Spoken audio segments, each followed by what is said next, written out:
Азыр фитнанын doğru. Her bir uqqan sözünüzde ayta vermeniz. Пайгамбарыбыз айткан адамдын жалганчысына жетиштүү деген uqqan sözünü aytkan uşu жалганчы ошо. Yuhaddis kullu ma sami'a ушуну айта берет экен да. Uqqanын эле ушу, токто, uqqаныңды сен электен өткөр.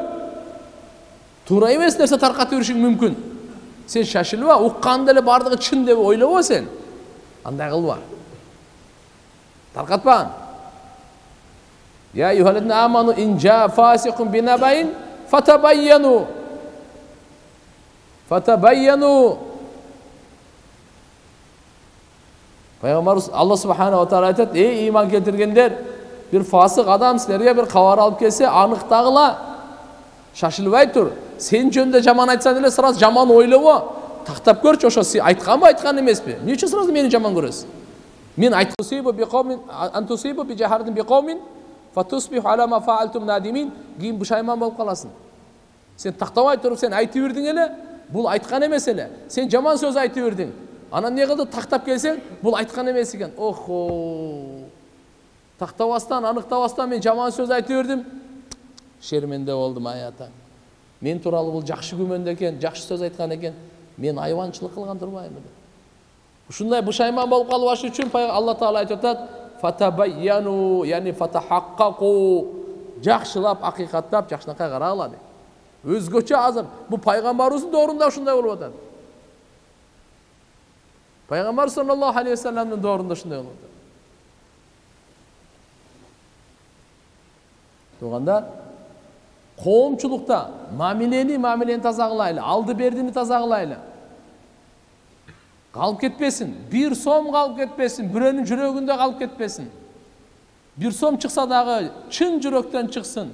Берсе дагы, алса дагы, кечирим болсо да чын жүрөктөн. Бул мамиле тугандар, бул мамиле. La yahillu malu imri'in illa bi tayyibi nafsin minhu. Müslümandын malı çın жүрөктөн чыкмайынча адал болбойт. Şoň үчүн inşallah Allah Taala her bir adamga özüne тиешелүү mal берген. Азбы, көппү? Ошо малды туура иштеткенге Allah Subhanahu wa Taala бизге буйрук берген. Туура иштеткенге буйрук берген.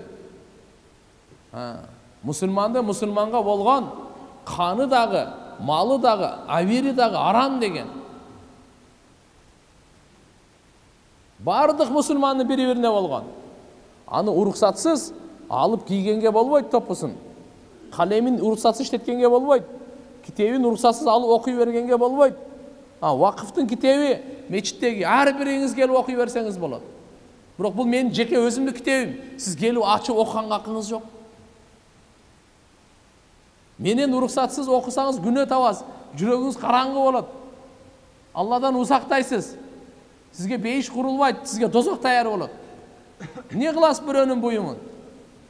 Ошон үчүн талип илимдер өзгөчө базардагылар деле. Эчтеке болбойт, апке кие бер, иштете бер, окуй бер, жей бер. Токто, сеники эмес, кантип жейсиң? Бирөө пирожка алып келип койгон, ал жок, жеп салдың. Болбойт дейм бул.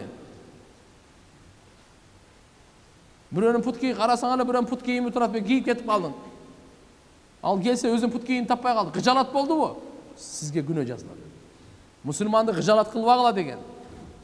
Мусулманды кыжалат кылбагыла деген. Ошон үчүн бири-бирибиздин буюмубузга өтө кылдат мамиле кылайлы, кылдат мамиле кылайлы.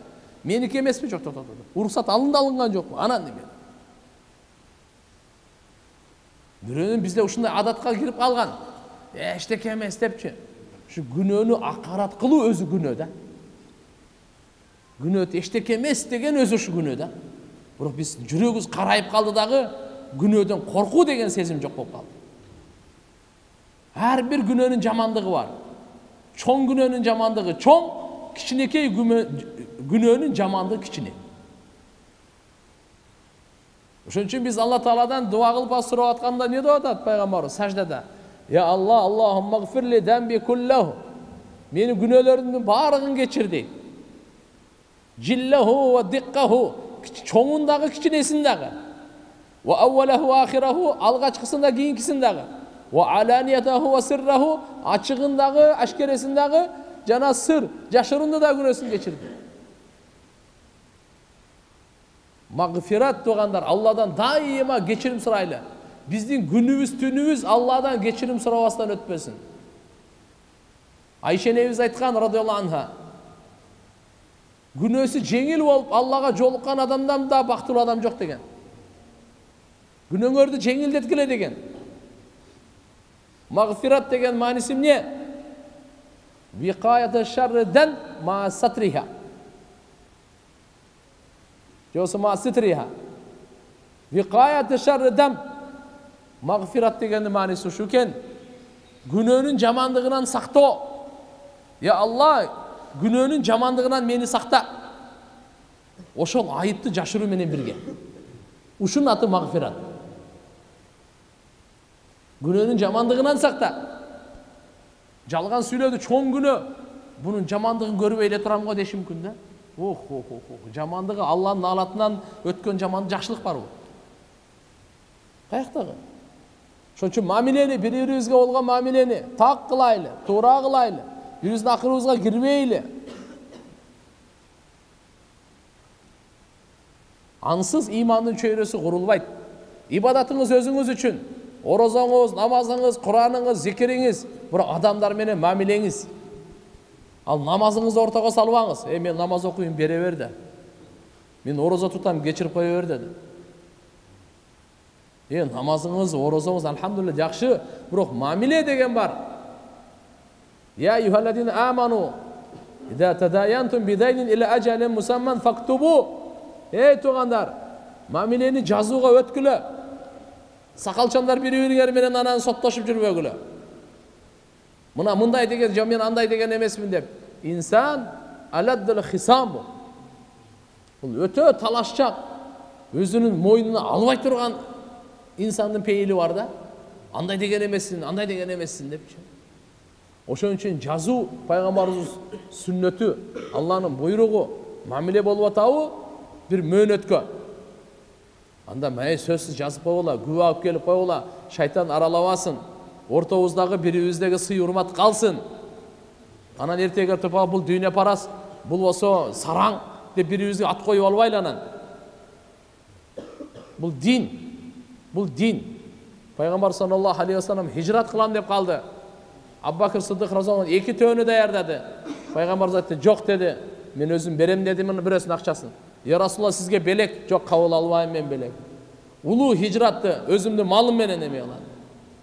Аллаху акбар. Алланын жолундагы дин илимин алуу болобу, даватты таркатуу болобу, биамваликум анфусикум, малыңар менен да, жаныңар менен дагы. Малды иштеткенге өзүнчө сооп, жанды иштеткенге өзүнчө сооп, экөөнүн тең хикматы бар. Ошон үчүн иншалла кыямат күнү мал жөнүндө өзүнчө сурак болот, жан боюнча өзүнчө сурак болот. Ортобуздагы мамиле мал менен болуп аткан алды бердилерибизди, карыздарыбызды туугандар таза кылайлы. Таза кылайлы. Рамазан айы ошону тазалай тургандын айы.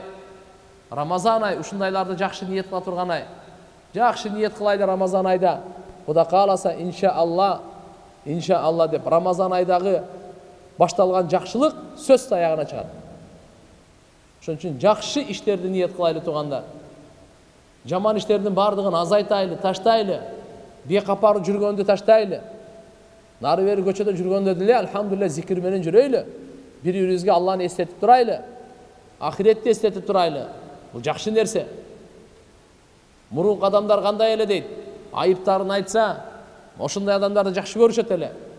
Бүгүнкү адамдардын эң жаманы менин айыбымды айтканы да. Ким менин айыбымды айта турган болсо, ошол мен үчүн эң жаман адам да. Мурункуларда ким менин айыбыма ушу жол көрсөтсө, айтса, ошол эң жакшы адам эле ошучу. Hazret Umar разияллаху анху дуа кылган эле. Алла райым кылсын. Ким менин ушул айыбымды айта турган болсо. Айыбы жок, адам жок. Бирок имам Шафи рахматуллахи алейхи айткан, ким насаат айтса, адамдардын көзүнчө эмес. Адамдардын көзүнчө эмес, жалгыз түрдө. Мына ушу насаат экен. Ушу насаат Алланын алдында кабыл экен. Адамдардын көзүндө насаат айтуу аны кордоо дейт. Ошон үчүн иншалла бизде бүгүн дагы карап туруп туура эмес бирөө иш кылып атса, жекеме жеке келгенде тууган же болсо барып салам алейкум, ушул иш сизге ылайыктуу эмес экен, таштап койсоңуз жакшы болот эле. Теге эле койбойсузбу деп. Жекеме жеке. Бол, ошону сиз башкага айтпаң, мактанып. Мен аны оңдоп койдум, айтып койдум, түздөп койдум, анан кийин андай мындай деп. Кереги жок анысы. Ушул жерден сиз кайра аны мактанып, наоборот ошонун кемчилдигин башка айтып атса, уже гыйбат болуп кетти. Сиз буну билбей калып атасыз. Сиз мактанып атасыз, мактангандын күнөөсүн өзүнчө алып атасыз, гыйбаттын күнөөсүн өзүнчө алып атасыз. Бирөөнү жамандыктан кайтарып койдуңузбу, Алла үчүн болду, бүтү кайтарып коюңуз. Пайгамбар саллаллаху алейхи вассалам сыпаты ушундай эле, бир кишиге өзгөчө же бир коомго өзгөчө бир айыпты айтпайт эле, айтат эле, бизге эмне болду деп өзүн кошуп айтат эле. Ушундай туура эмес иштерди кылып атабыз деп өзүн кошуп айтат эле. Жекеме жеке болуп калганда, анан айтат эле, мынагы туура эмес, мындай кылбагыла. Жамандыктан кайтаруунун да өзүнүн адеби бар. Алла субхана ва таала кабыл кылсын. Жараткан Алла субхана ва таала баарыбызга тауфик берсин. Демек туугандар, ишенимдерди оңдойлу, иман, амалды оңдойлу, мүнөзүбүздү оңдойлу, бирибизге болгон мамилелерибизди оңдойлу. Алла субхана ва таала тауфик берсин баарыбызга.